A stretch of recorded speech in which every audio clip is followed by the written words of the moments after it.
Hey everyone, welcome back to the Deep Dive. Yeah, great to be back. Today we're diving into something that I think a lot of our listeners are probably thinking about these days, especially with everything going on in the world, and that's energy. Absolutely. And we found a recent article in the Motley Fool that's really piqued our interest. It's called Energy Stocks Are Soaring. 3 High-Yield Oil Stocks to Buy Now.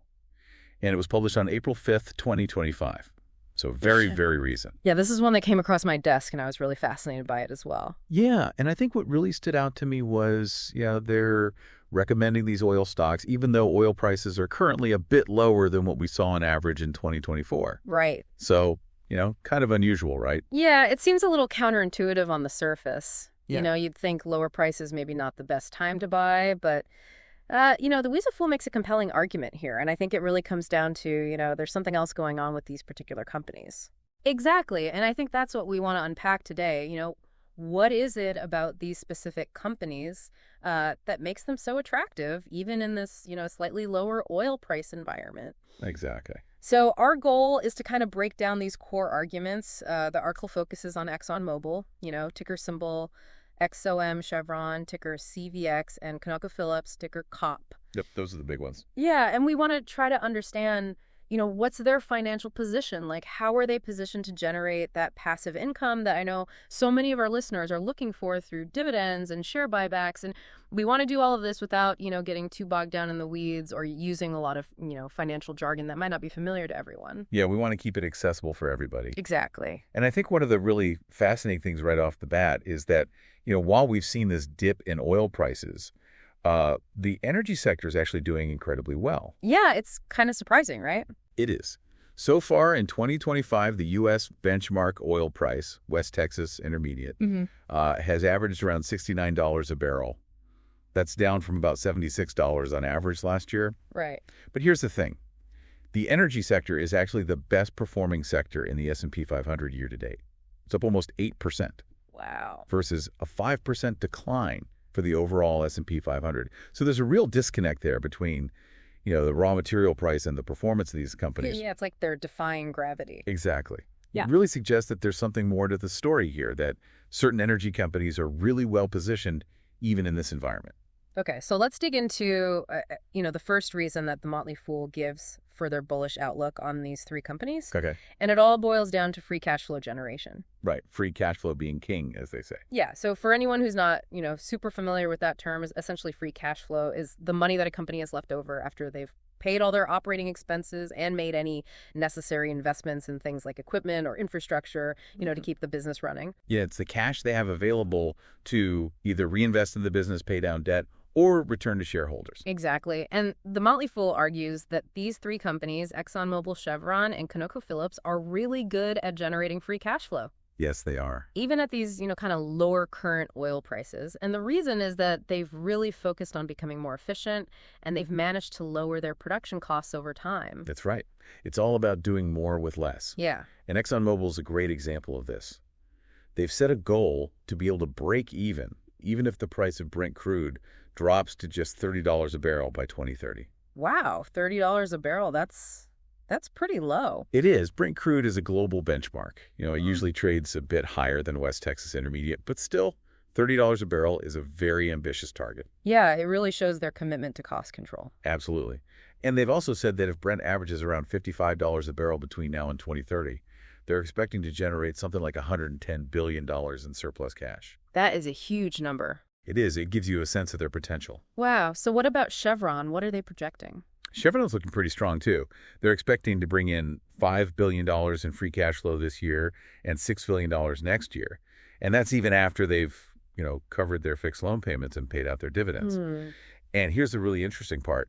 They actually anticipate adding another $10 billion in annual free cash flow in the next few years. Oh, wow. Yeah, they mentioned this in their Q4 2024 earnings call, and they attributed it to, ongoing efficiency improvements and some of their strategic investments. So they're actually expecting to increase their free cash flow even further. Exactly. And one of the things that really impressed me is they've stated that about 75% of their oil investments would still be profitable even if Brent falls below $50 a barrel.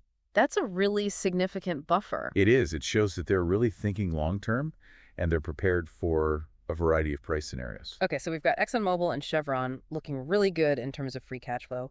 What about ConocoPhillips? So ConocoPhillips is a bit of a different story. They're currently making some pretty significant investments in longer-term projects, which is, putting a bit of a dent in their free cash flow in the short term.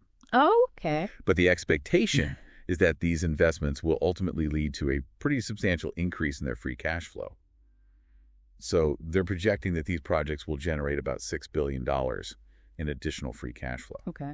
Assuming that West Texas Intermediate stays around that $70 mark. Right.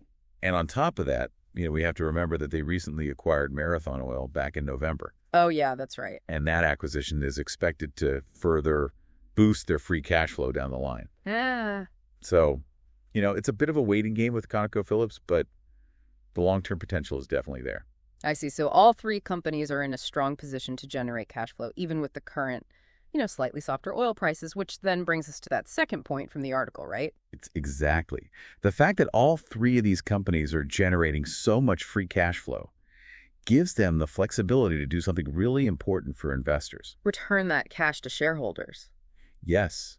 And they're doing that through a combination of growing dividend payments and share buybacks. Right. And this is where it gets really interesting for our listeners, especially those who are focused on generating that passive income stream. Absolutely. So when a company pays a dividend, it's essentially distributing a portion of its profits directly to its shareholders. It's like getting a little bonus just for owning the stock. Exactly. Yeah. And then with share buybacks, the company is using its cash to repurchase its own shares from the market. And by reducing the number of outstanding shares, this can potentially increase the value of the remaining shares. Right. And it can also boost earnings per share, which is another important metric that investors look at. Okay, so let's break down what each of these companies is doing in terms of capital returns. All right. So starting with ExxonMobil, which is, the giant in the room. Yeah. They've got a massive market capitalization. And in 2024, they returned a whopping $36 billion to their shareholders. That is a lot of money. It is. That was split between $16.7 billion in dividend payouts and $19.3 billion in share repurchases. So they're actually spending more on buybacks than dividends. Yes, and they've indicated that they plan to continue this trend. They've committed to a $20 billion annual share repurchase program through 2026. Wow, that's a pretty strong signal. It is. It shows that they're really confident in their future and they're willing to put their money where their mouth is. Yeah, and for income-focused investors, ExxonMobil has an incredibly impressive track record. They've increased their dividend for 42 consecutive years. 42 years, that's amazing. It is. And their dividend yield, as of the article, was 3.4%. So just to give our listeners an idea of what that means, if you had invested, say, $10,000 in ExxonMobil at that time, you could expect to receive about $340 in dividends over the next year, assuming that dividend rate stays the same. Right. That's a pretty solid return just for holding the stock. Yeah. Okay, so what about Chevron? What's their story? So Chevron is no slouch either. They returned over $75 billion to shareholders between 2022 and 2024, with a record $27 billion in 2024 alone. Wow, another huge number. It is. They paid out $11.8 billion in dividends and spent $15.2 billion on buybacks. So again, more on buybacks than dividends. Yes. And just like ExxonMobil, they have a very long history of dividend increases. They've raised their dividend for 38 consecutive years. That's almost as impressive as ExxonMobil. It is. And their dividend yield is even higher than Exxon's. It was 4.1% at the time of the article, so that same $10,000 investment could potentially generate about $410 in annual dividends. Okay, so now ConocoPhillips, they were the ones who were, investing a bit more in those long-term projects. So I'm curious to see how their capital returns compare. Right. So in 2024, ConocoPhillips returned $9.1 billion to shareholders. They paid out $3.6 billion in dividends and spent $5.5 billion on buybacks. Okay, so still a significant amount. Definitely. And they're actually planning to ramp up their capital returns even further in 2025. They're aiming to return a total of $10 billion to shareholders. Wow. So while the dividend increase streak isn't as long as ExxonMobil's or Chevron's, they recently simplified their dividend structure and they significantly increased their ordinary dividend to 78 cents per share quarterly. Okay, so what does that mean for their dividend yield? As of the article, their dividend yield was 3.1%. So a $10,000 investment in ConocoPhillips could generate around $310 in annual dividends. Got it. So, All three companies are clearly committed to returning value to shareholders through these buybacks and dividend programs. Absolutely.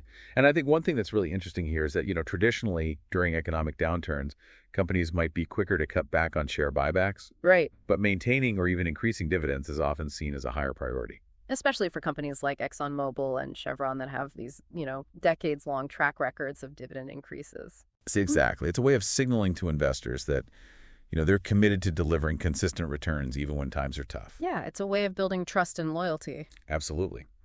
And for investors who are really focused on that reliable stream of passive income, that history of dividend growth can be a very important factor. Absolutely. Okay, so that brings us to the third reason why the Motley Fool is so bullish on these companies, and it's all about their balance sheets. Right, their financial health. Yeah, so the article really emphasizes that all three of these companies have debt-to-capital ratios that are near their lowest levels in the past 10 years. Yes, which is a great sign. So can you maybe explain for our listeners, what does a low debt-to-capital ratio actually mean, and why is it so important, especially in the oil and gas industry? Sure. So the debt-to-capital ratio is essentially a measure of how much of a company's financing comes from debt versus equity. Okay. And equity is basically the value of the company's assets minus its liabilities. So a low debt-to-capital ratio means that the company is relying more on equity to finance its operations, which is generally considered to be a healthier and more stable approach. Right.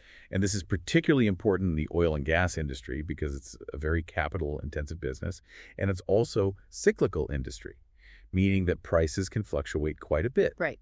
So having a low debt burden gives these companies more flexibility to navigate those ups and downs. It's like having a bigger cushion to absorb any shocks. Exactly. And the article really makes a point that funding operations and growth primarily through free cash flow is a much safer strategy than relying on debt. Yeah, it's like, managing your personal finances. You don't want to be racking up credit card debt to cover your everyday expenses. Exactly. It's all about living within your means. Okay, so these companies have strong free cash flow, they're returning cash to shareholders, and they have healthy balance sheets. What's the fourth reason? So the fourth and final reason that the Motley Fool highlights is what they call reasonable valuations. Okay, and what do they mean by that? So they're basically looking at metrics like the price-to-earnings ratio. Which compares a company's stock price to its earnings per share. Right, and the price-to-free cash flow ratio. Okay. And they're suggesting that when you look at these metrics, these stocks appear to be fairly valued based on their performance over the past year. Okay, so they're not, overvalued or overpriced. Right. But there is an important caveat here that the article mentions. What's that? These valuation ratios are based on past performance, specifically on the company's results over the trailing 12 months. Okay. And as we discussed earlier, the expectation is that oil prices in 2025 are likely to be lower on average than they were in 2024. Right. So this could potentially put some pressure on their profit margins in the near term. Yeah, lower oil prices could definitely impact their earnings. Exactly. Mm-hmm. So while the past ratios might look attractive, it's important to remember that the future picture could be a bit different. That's a good point. So it's not just about looking at the historical numbers. Right. You have to consider the broader context. Okay, but the article does mention that these companies are also pursuing acquisitions and expansions. Yes, and these initiatives could potentially drive growth in their earnings and free cash flow, even if oil prices don't rebound to 2024 levels. So it's kind of a balancing act between those potential headwinds from lower oil prices and the potential tailwinds from these company-specific growth initiatives. Exactly. And it's also important to remember that valuation metrics can fluctuate quite a bit in the oil and gas sector. Because it's such a cyclical industry. Exactly. So, for example, during that big oil price drop in 2020, these ratios might have looked very high because earnings were so low. Right. But then when oil prices surged in 2022, they might have looked very cheap. So where do things stand now? The article suggests that the current valuations reflect more of a mid-cycle environment. So not at those extremes. Right. Okay, so given all of this, what's the Motley Fool's overall conclusion? Well, they believe that ExxonMobil, Chevron, and ConocoPhillips are all well-positioned to continue generating substantial cash flow and returning that cash to shareholders through dividends and buybacks. And they see these companies as attractive options for investors who are seeking passive income. Especially because their dividend yields are significantly higher than the average dividend yield of the S&P 500. Right. So just to recap, ExxonMobil's dividend yield was 3.4%, Chevron's was 4.1%, and ConocoPhillips was 3.1%. Yep, those are some pretty juicy yields. Yeah, and the S&P 500's average dividend yield is only about 1.3%. Right, so you're getting a much higher return on your investment with these energy stocks. And while the energy sector, might not always be seen as the safest or most stable sector out there, Yeah.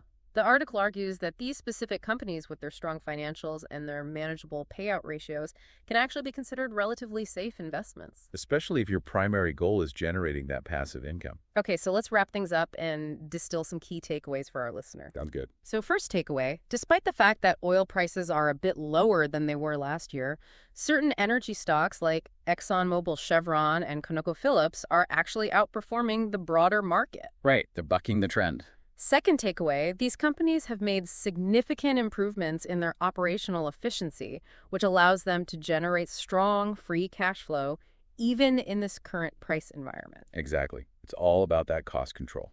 Third takeaway, the strong cash flow allows them to support those growing dividend payments and those substantial share buyback programs, which is great news for passive income seekers. You can have your cake and eat it too. Fourth takeaway, their balance sheets are healthy and strong, which provides a crucial financial cushion in case of any, unexpected downturn. Right, they've got that margin of safety. And finally, while their current valuation metrics look reasonable based on their past performance, it's important to remember that future earnings are still going to be influenced by factors like oil prices and their own strategic initiatives. Absolutely. Those are all really important things to keep in mind. So before we go, I want to leave our listeners with something to think about, as we transition to a more sustainable energy future. Okay.